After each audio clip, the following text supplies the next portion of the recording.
Chapter 5, Countdown to Doomsday. The disastrous 21st century BCE began with the tragic and untimely death of Ur-Nammu in 2096 BCE. It culminated with the unparalleled calamity by the hands of the gods themselves in 2024 BCE. The interval was 72 years, exactly the precessional shift of 1 degree, and if it was just a coincidence, then it was one of a series of coincidental occurrences that were somehow well coordinated. Following Ur-Nammu's tragic death, the throne of Ur was taken over by his son Shulgi. Unable to claim the status of a demigod, he asserted in his inscriptions that he was nevertheless born under divine auspices.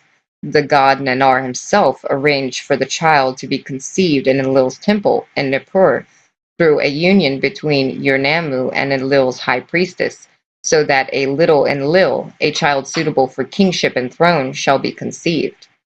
That was a genealogical claim not to be sneezed at. Ur-Nammu himself, as earlier stated, was two-thirds divine, since his mother was a goddess through the high priestess, who was Shulgi's mother, is not named. Her very status suggests that she, too, was of some godly lineage, for it was a king's daughter who was chosen to be Intu, and the kings of Ur, starting with the first dynasty, could be traced back to demigods.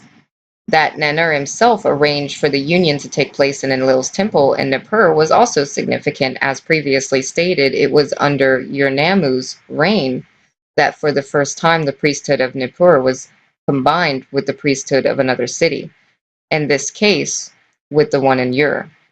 Much of what was happening in and around Sumer at the time has been gleaned from date formulas, royal records in which each year of the king's reign was noted by a major event that year. In the case of Shulgi, much more is known, for he left behind other short and long inscriptions, including poetry and love songs. These records indicate that soon after he had ascended the throne, Shulgi, perhaps hoping to avert his father's fate on a battlefield, reversed his father's militant policies. He launched an expedition to the outlying provinces, including the rebel lands, but his weapons were offers of trade, peace, and his daughters in marriage, deeming himself a successor to Gilgamesh. His route embraced the two destinations of that famed hero, the Sinai Peninsula, where the spaceport was in the south, and the landing place in the north, observing the sanctity of the fourth region. Shulgi skirted the peninsula and paid homage to the gods at its boundary, at a place described as the Great Fortified Place of the Gods. Moving northward, west of the Dead Sea, he paused to worship at the place of bright oracles, the place we know as Jerusalem, and built there an altar to the gods who judge, usually an epitaph of Utu or Shamash. At the snow-covered place in the north, he built an altar and offered sacrifices. Having thus touched base with the reachable space-related sites, he followed the Fertile Crescent, the arching trade and migration east-west route dictated by geography and water sources, then continued southward in the Tigris-Euphrates plain, back to southern Sumer.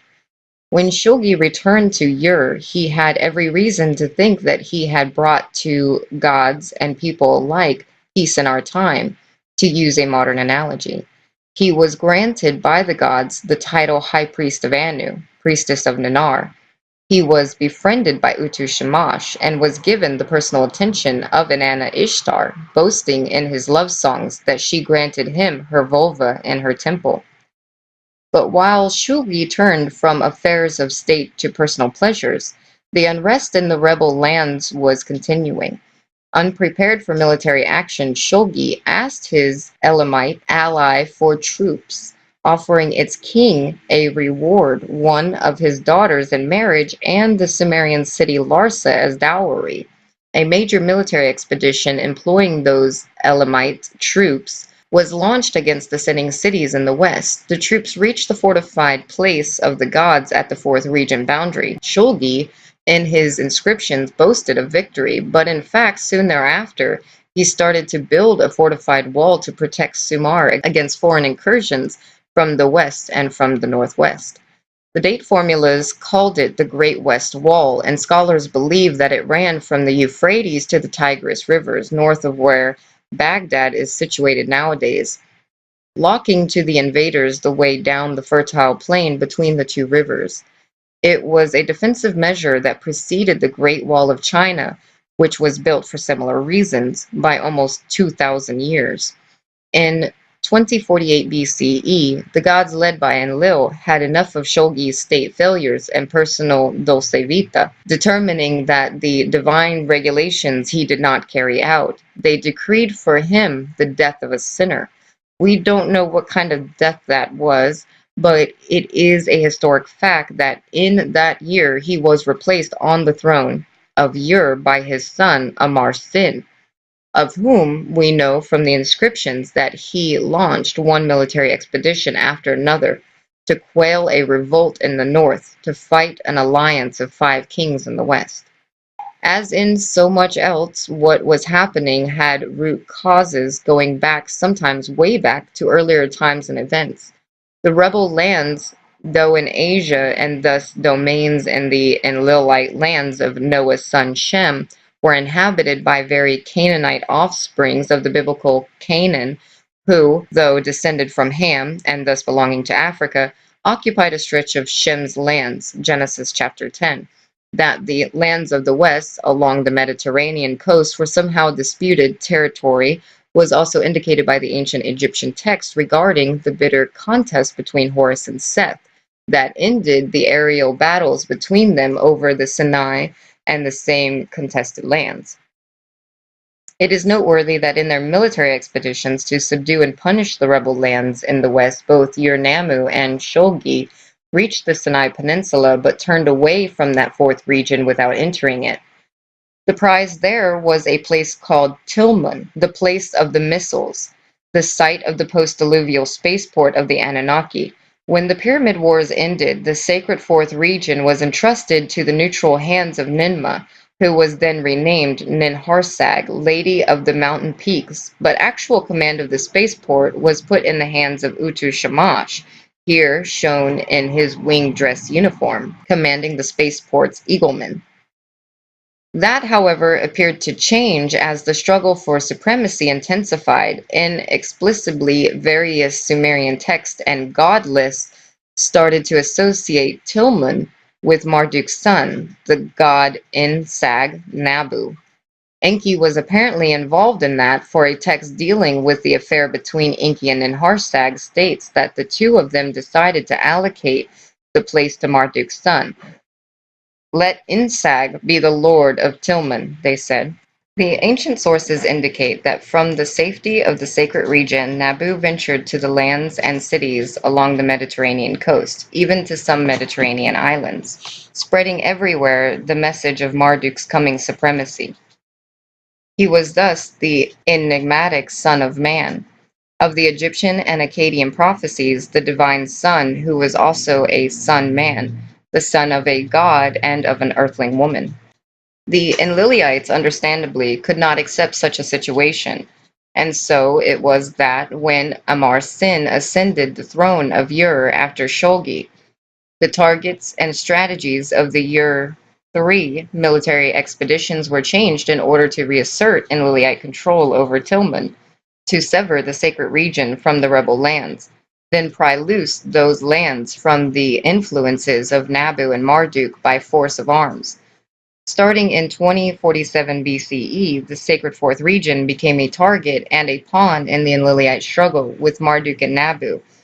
And as both biblical and Mesopotamian texts reveal, the conflict erupted to the greatest international world war of antiquity, involving the Hebrew Abraham. That War of Kings placed him in the center stage of international events. In 2048 BCE, the destiny of the founder of monotheism, Abraham, and the fate of the Anunnaki god Marduk converged at a place called Haran.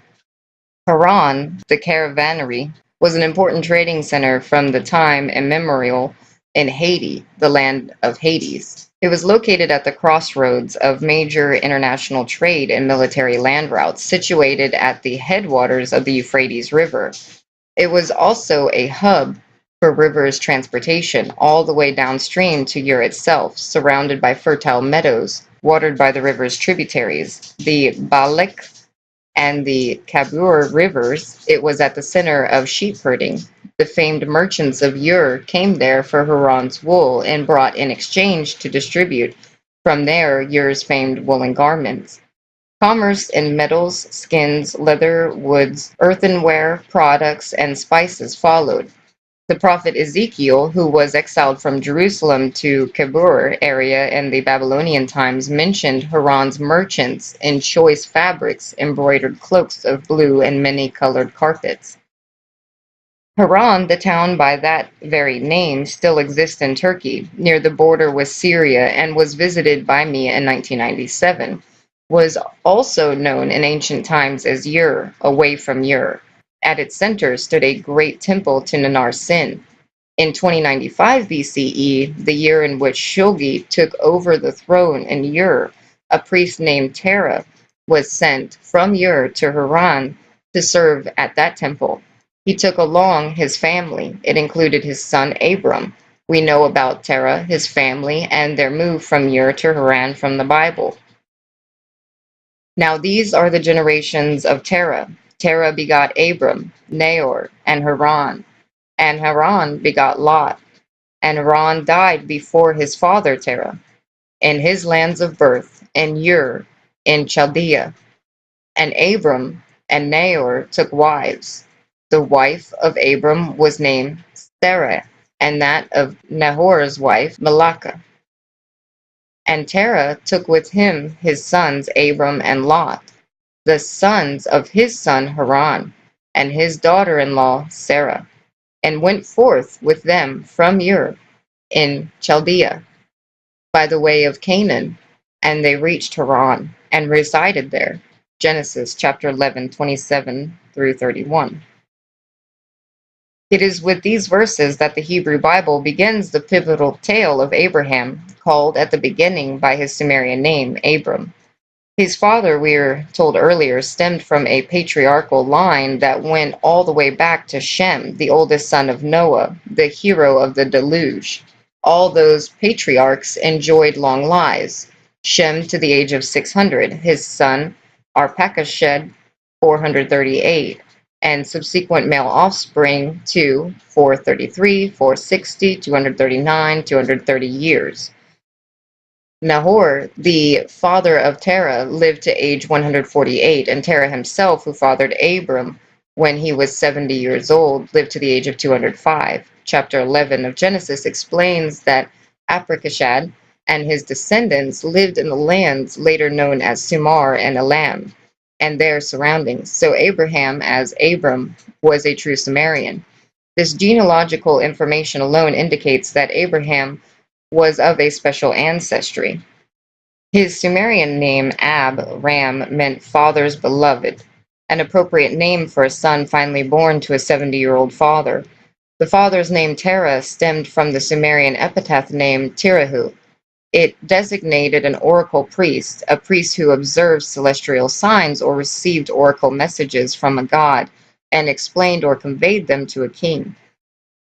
The name of Abraham's wife, Sarah, later Sarah in Hebrew, meant princess. The name of Nahor's wife, Milcah, meant queen-like. Both suggest a royal genealogy, since it was later revealed that Abraham's wife was his half-sister, the daughter of my father, but not of my mother.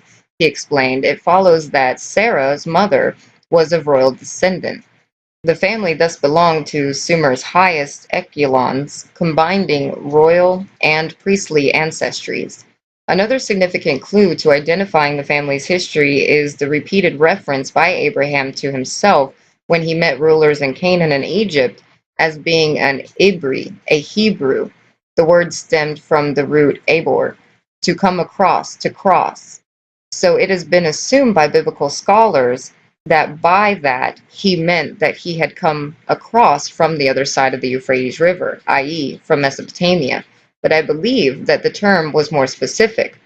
The name used for Sumar's Vatican city, Nippur, is the Akkadian rendering of the original Sumerian name, Ni Iberu, splendid place of crossing. Abram and his descendants, who are called in the Bible Hebrews, belong to a family that identified themselves as Hebrew Nippurians. That would suggest that Terah was the first a priest in Nippur, then moved to Ur, and finally to Haran, taking his family along.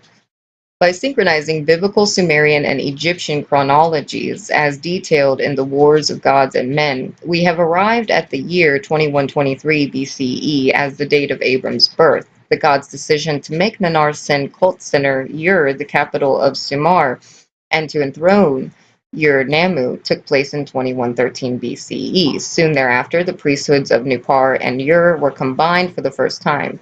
It is likely that it was then that Nippurian priest Terahu moved with his family, including the 10-year-old boy Abram, to serve in Nanar's temple in Ur. In 2095 BCE, when Abraham was 28 and already married, Terah was transferred to Haran, taking the family with him.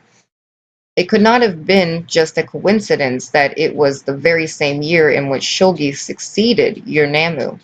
The emerging scenarios is that the movements of this family were somehow linked to the geopolitical events of that era. Indeed, when Abraham himself was chosen to carry out divine orders to leave Haran and rush into Canaan, the great god Marduk took the crucial step of moving to Haran. It was in 2048 BCE that the two moves occurred. Marduk coming to sojourn in Haran, Abraham leaving Haran for faraway Canaan.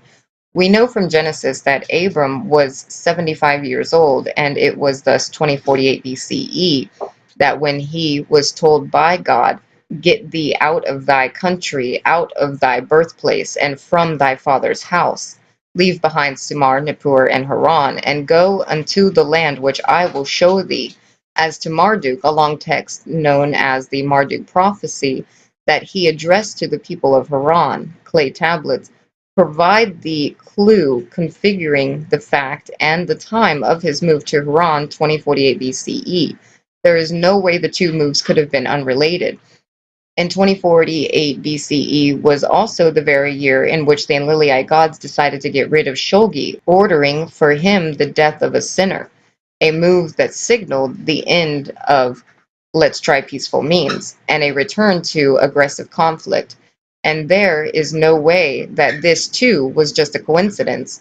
No, the three moves, Marduk to Haran, Abram leaving Haran for Canaan, and the removal of the descendant Shulgi, had to be interconnected, three simultaneous and interrelated moves in the divine chess game. There were, as we shall see, steps in the countdown to doomsday. The ensuing 24 years from 2048 to 2024 BCE were a time of religious fervor and ferment, of international diplomacy and intrigue, of military alliances and clashing armies, of a struggle for strategic superiority.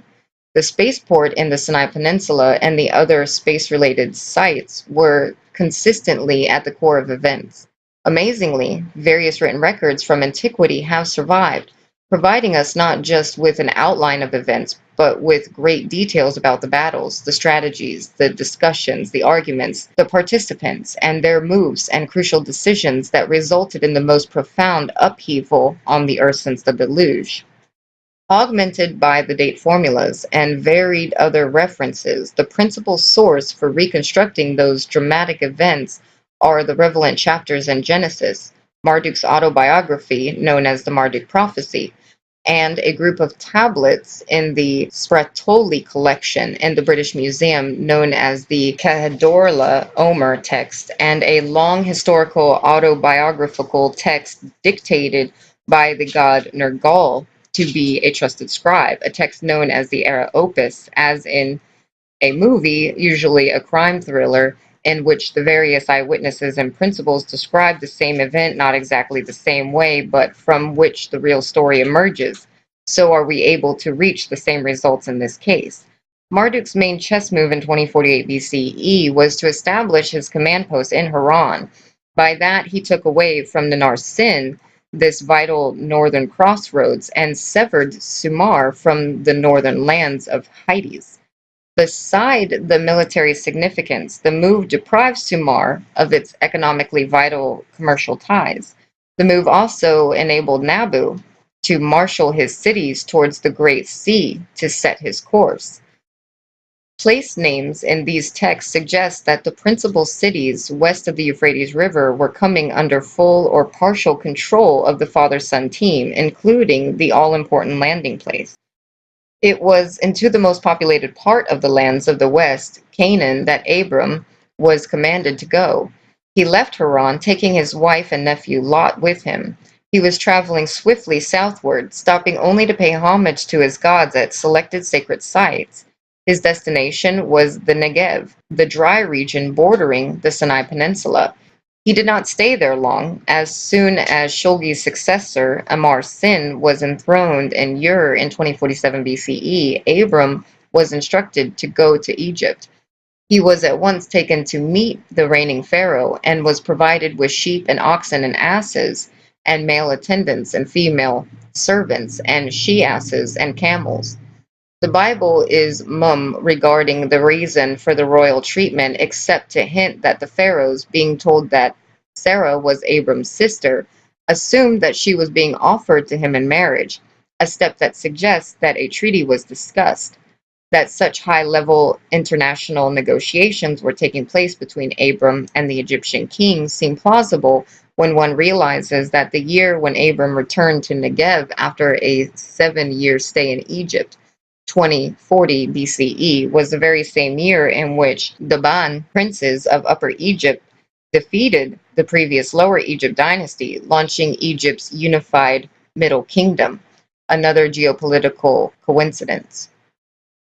Abram, now reinforced with manpower and camels, returned to the Negev in the nick of time. His mission now clear: to defend the fourth region with its spaceport. As the biblical narrative reveals, he now had with him an elite force of Nerim, a term usually translated young men, but Mesopotamian texts use the parallel term lunar, nar men, to denote armed cavalrymen. It is my suggestion that Abraham, having learnt in Haran tactics from the military excelling Hydes, obtained in Egypt a striking force of swift camel-riding cavalrymen. His base in Canaan was again the Negev, the area bordering the Sinai Peninsula. He did so in the nick of time, for a mighty army, legions of an alliance of Enlilite kings, was on its way not only to crush and punish the sinning cities that switched allegiances to other gods, but to also capture the spaceport.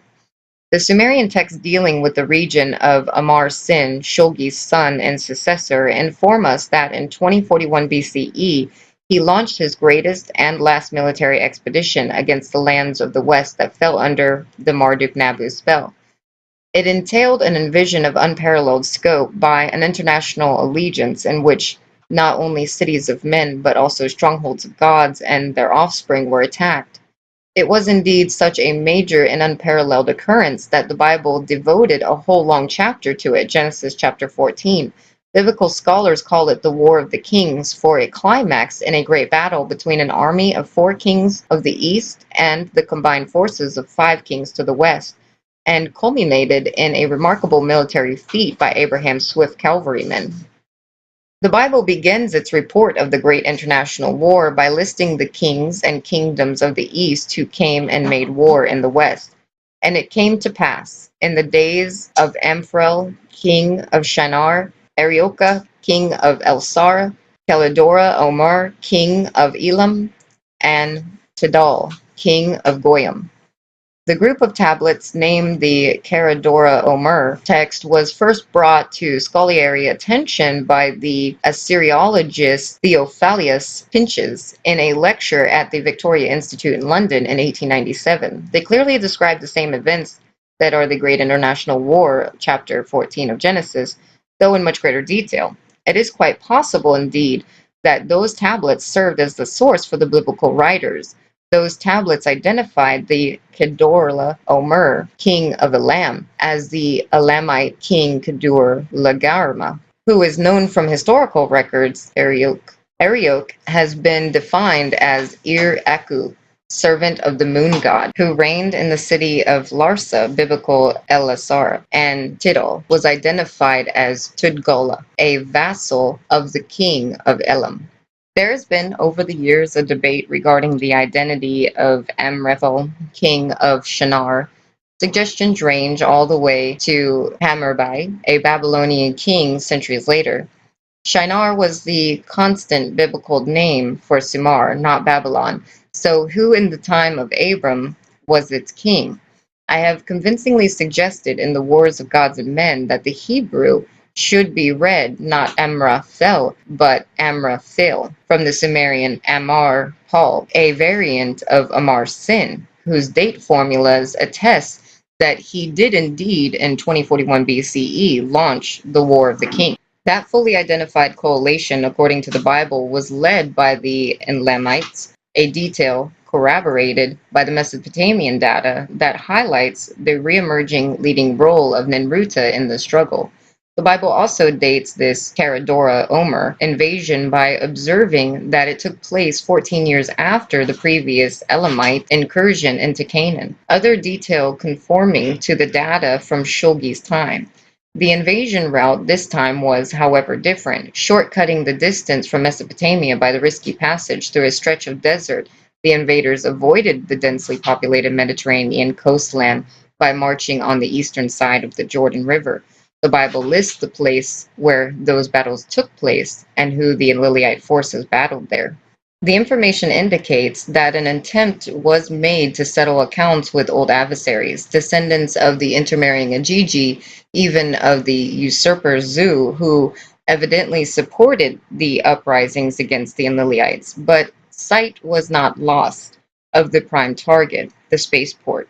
The invading forces followed what has been known since biblical times as the Way of the King, running the north-south on the eastern side of the Jordan. But when they turned westward toward the gateway to the Sinai Peninsula, they met a blocking force, Abraham and his cavalrymen. Referring to the peninsula's gateway city, Dur-Ma-Ilani, the gods of great forfeited place. The Bible called it Kadesh Barina. The Kedorla Omer text clearly states that the way was blocking there. The sons of the priest, whom the gods and their true counsel had anointed, the despoiling had prevented. The sons of the priest, anointed by the gods, I suggest was Abram, the son of the priest Terah. A date formula tablet belonging to Amar Sin, inscribed on both sides, boast of destroying Ni-Ibiram, the shepherding place of Ibram. In fact, at the gateway to the spaceport, there was no battle. The mere presence of Abram's cavalry striking force persuaded the invaders to turn away to richer and more lucrative targets. But if the reference is indeed to Abram by name, it offers once more an extraordinary extra-biblical corroboration of the patriarchal record, no matter who claimed victory. Prevented from entering the Sinai Peninsula, the army of the east turned northward. The Dead Sea was then shorter. Its current southward appendix was not yet submerged, and it was then a fertile plain, rich with farmland, orchards, and trading centers. The settlements there included 5 cities, among them the infamous Sodom and Gomorrah. Turning northward, the invaders now faced the combined forces of what the Bible called 5 sinning cities. It was there, the Bible reports, that the 4 kings fought and defended the 5 kings, looting the cities and taking captives with them. The invaders marched back, this time on the western side of the Jordan. The biblical focus on those battles might have ended with that turning back were it not for the fact that Abram's nephew Lot, who resided in Sodom, was among the captives. When a refugee from Sodom told Abram what had happened, he armed his trained men, 318 of them, and gave chase. His cavalry caught up with the invaders all the way north near Damascus, where Lot was freed and the booty recovered.